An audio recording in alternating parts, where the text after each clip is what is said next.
world of work has changed. The rules about your working life could be in for dramatic changes. The Wynne government is considering major reforms to Ontario's employment and labor laws.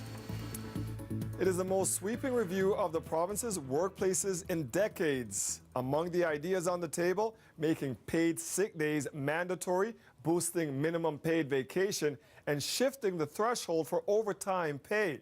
Let's bring in our Queen's Park reporter, Mike Crawley. And Mike, this could impact just about everybody who has a job in this province. Well, Dwight, the rules about work affect us every single day.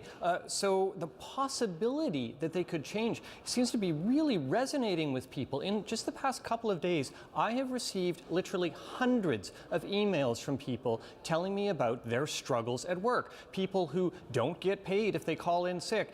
People who work long hours without getting overtime pay. Part-timers, for instance, who don't get their schedules more than a day in advance, or people who are kept on as contractors just so that their bosses don't have to pay EI premiums or pay them benefits. So the possibility that the Wynne government might change is creating a lot of interest among people.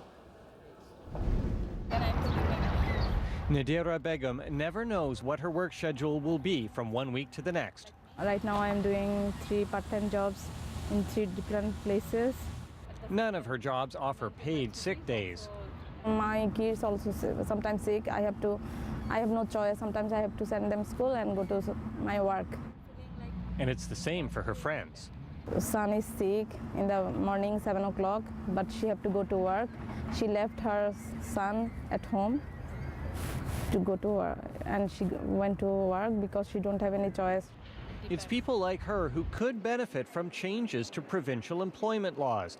The spread of part-time jobs, contract and casual work are prompting the government to consider the most significant workplace reforms in Ontario in more than 20 years. The world of work has changed. The world of work that I went into as a young man, as a young person, is not the world of work that young people are going into today. Just about every rule affecting the workforce is up for review. Should employers be forced to pay their part-time workers the same as full-time workers? Should they have to pay penalties for making last-minute scheduling changes? The possibilities of the business community nervous. We're challenging whether or not such sweeping reforms are necessary. The Ontario Chamber of Commerce represents businesses that employ some 2 million people. We have to make sure that you're not putting businesses in a position where they will actually be less inclined to hire or less inclined to expand as a result of new onerous regulations. The labor movement sees the review as a once-in-a-generation opportunity. All workers should have paid sick days. All workers should have vacation time. All workers should have equal pay for equal work. Also under consideration, changing some rules covering unions, including banning replacement workers during strikes and making unionizing easier in sectors like the fast food industry. We're hopeful that the government takes serious measures to make life better for all workers, whether they belong to a union or not. So a panel of experts has been reviewing the labor laws for the past 2 years, and they're going to be handing their final recommendations to the government in the next few days. Dwight? And what will happen with those recommendations? Will any of these reforms be put into place, Mike?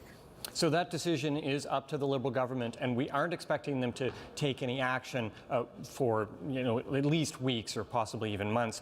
But a key thing here is that the Labour minister has said that any changes that he makes will have to balance the needs of business